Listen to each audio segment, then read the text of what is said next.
Assalamualaikum warahmatullahi wabarakatuh. Selamat bertemu kembali di dalam mata kuliah Manajemen Kelembagaan Informasi. Materi yang akan disampaikan pada kesempatan ini adalah tentang pengawasan atau controlling.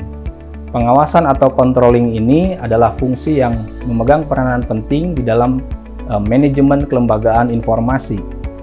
Paling tidak ada 8 materi pokok yang akan disampaikan di dalam mata kuliah ini, di dalam materi pengawasan ini.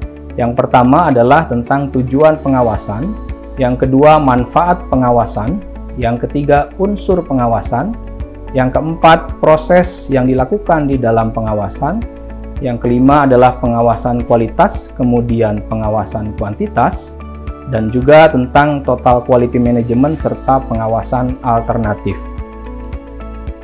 Adapun tujuan dari pengawasan ataupun controlling, yang pertama adalah meningkatkan kinerja organisasi secara kontinu. Bagaimana kinerja kelembagaan informasi ini dapat terus ditingkatkan secara berkelanjutan. Kemudian yang kedua adalah meningkatkan efisiensi dan keuntungan bagi organisasi dengan menghilangkan pekerjaan-pekerjaan yang tidak perlu atau mengurangi penyalahgunaan alat maupun bahan. Yang ketiga, tujuan dari pengawasan adalah menilai derajat pencapaian rencana kerja dengan hasil aktual yang ingin dicapai, serta dapat dipakai sebagai dasar pemberian kompensasi bagi seorang pegawai. Yang keempat, tujuan dari pengawasan adalah mengkoordinasikan beberapa elemen tugas ataupun program yang dijalankan. Dan terakhir, tujuan dari pengawasan adalah bagaimana mampu meningkatkan pencapaian tujuan dari organisasi. Tujuan dari kelembagaan informasi adalah bagaimana meningkatkan kepuasan para pemustaka, para pengguna informasi, baik itu di lembaga informasi maupun di perpustakaan. Kemudian, berikutnya, apa saja yang menjadi manfaat dari kegiatan pengawasan? Paling tidak ada 5 manfaat dari pengawasan. Yang pertama adalah membantu memaksimalkan keuntungan yang akan diperoleh oleh lembaga. Kemudian, yang kedua adalah membantu para pegawai atau tenaga perpustakaan ataupun di lembaga informasi di dalam meningkatkan produktivitas layanan. Kemudian yang ketiga, menyediakan alat ukur produktivitas pegawai atau aktivitas yang objektif bagi lembaga. Kemudian, yang keempat adalah bagaimana kita mengidentifikasi beberapa hal terkait pencapaian dari kinerja lembaga informasi maupun perpustakaan. Kemudian yang terakhir, manfaat dari kegiatan pengawasan yang dilakukan adalah bagaimana meningkatkan keterkaitan terhadap tujuan organisasi. Jadi pengawasan ini harus dilakukan agar tujuan dari organisasi ataupun lembaga yang kita kelola, termasuk dalam hal ini adalah lembaga perpustakaan ataupun lembaga informasi, ini dapat kita tingkatkan secara berkelanjutan. Kemudian, apa saja yang menjadi unsur-unsur di dalam pengawasan? Yang pertama, kita harus memperhatikan faktor-faktor apa saja yang harus diawasi. Ya, kalau di lembaga perpustakaan, mulai dari program-program yang berkaitan dengan pengembangan koleksi, dengan pengorganisasian informasi, pelayanan, maupun program-program yang berkaitan dengan peningkatan literasi masyarakat. Kemudian juga identifikasi hasil yang diharapkan. Apa saja yang ingin kita harapkan dari kegiatan program yang dilaksanakan ini harus kita identifikasi di dalam kegiatan pengawasan. Kemudian yang ketiga adalah pengukuran kinerja. Di lembaga perpustakaan misalnya, kinerja perpustakaan ini penting untuk diperhatikan. Di antaranya menggunakan standar ya pengukuran kinerja maupun dampak perpustakaan.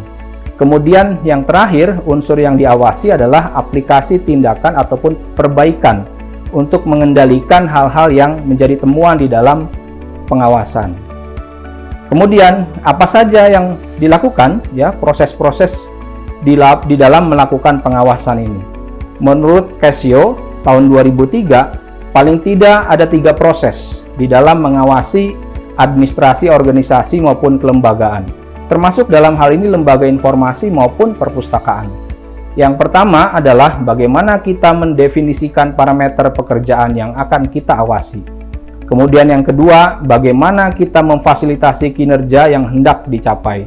Dan yang ketiga, bagaimana melalui pengawasan ini kita dapat terus melakukan pemotivasian ya para pegawai, para pekerja ya agar mereka bisa melakukan pekerjaan dengan baik dengan kinerja yang terbaik. Kemudian, proses yang dilakukan di dalam pengawasan, ada hal-hal utama yang dapat kita jadikan sebagai dasar di dalam pemilihan seorang pengawas. Di antaranya adalah mereka yang memiliki kesempatan yang cukup untuk dapat mengamati kinerja pegawai dalam periode waktu tertentu. Beberapa orang dapat dijadikan pengawas, ya. Di antaranya mereka adalah supervisor, kemudian teman sejawat, bawahan, ataupun bahkan bisa melakukan penilaian terhadap diri sendiri. Kemudian juga pelanggan ataupun pemustaka ini juga bisa dijadikan sebagai pengawas ya, termasuk penggunaan sistem komputer kerja dan umpan balik 360 derajat. Kemudian di dalam pengawasan ini ada pengawasan terhadap aspek-aspek yang berkaitan dengan kualitas. Di antaranya kita dapat melakukan pengawasan inspeksi secara total, kemudian pengawasan pada area tertentu, pada bidang-bidang tertentu, misalnya pada layanan sirkulasi ataupun referensi, kemudian pengawasan kualitas ya dengan alat ukur, dan kesalahan nihil. Selain pengawasan kualitas, juga pengawasan dilakukan secara kuantitas. Tujuannya adalah untuk mengontrol fluktuasi pekerjaan suatu organisasi, dalam hal ini lembaga informasi ataupun perpustakaan, dan beberapa tindakan yang dapat dilakukan di antaranya adalah dengan memperhatikan overtime, ya, temporary help, kemudian part-timer help, floating work unit, dan cycle billing. Terakhir, ada total quality management. Total quality management ini perlu dilakukan di dalam administrasi suatu organisasi dengan pijakan pada kepuasan pelanggan, kemudian pengukuran statistik yang akurat, ya, perbaikan secara terus-menerus terhadap produk maupun layanan yang diberikan, termasuk juga bentuk hubungan baru dengan pegawai. Nah, di dalam pengawasan ada metode alternatif yang dapat dilakukan. Yang pertama adalah metode yang berbasis perilaku, kemudian metode yang menggunakan basis hasil dari kegiatan ataupun program yang telah dilaksanakan.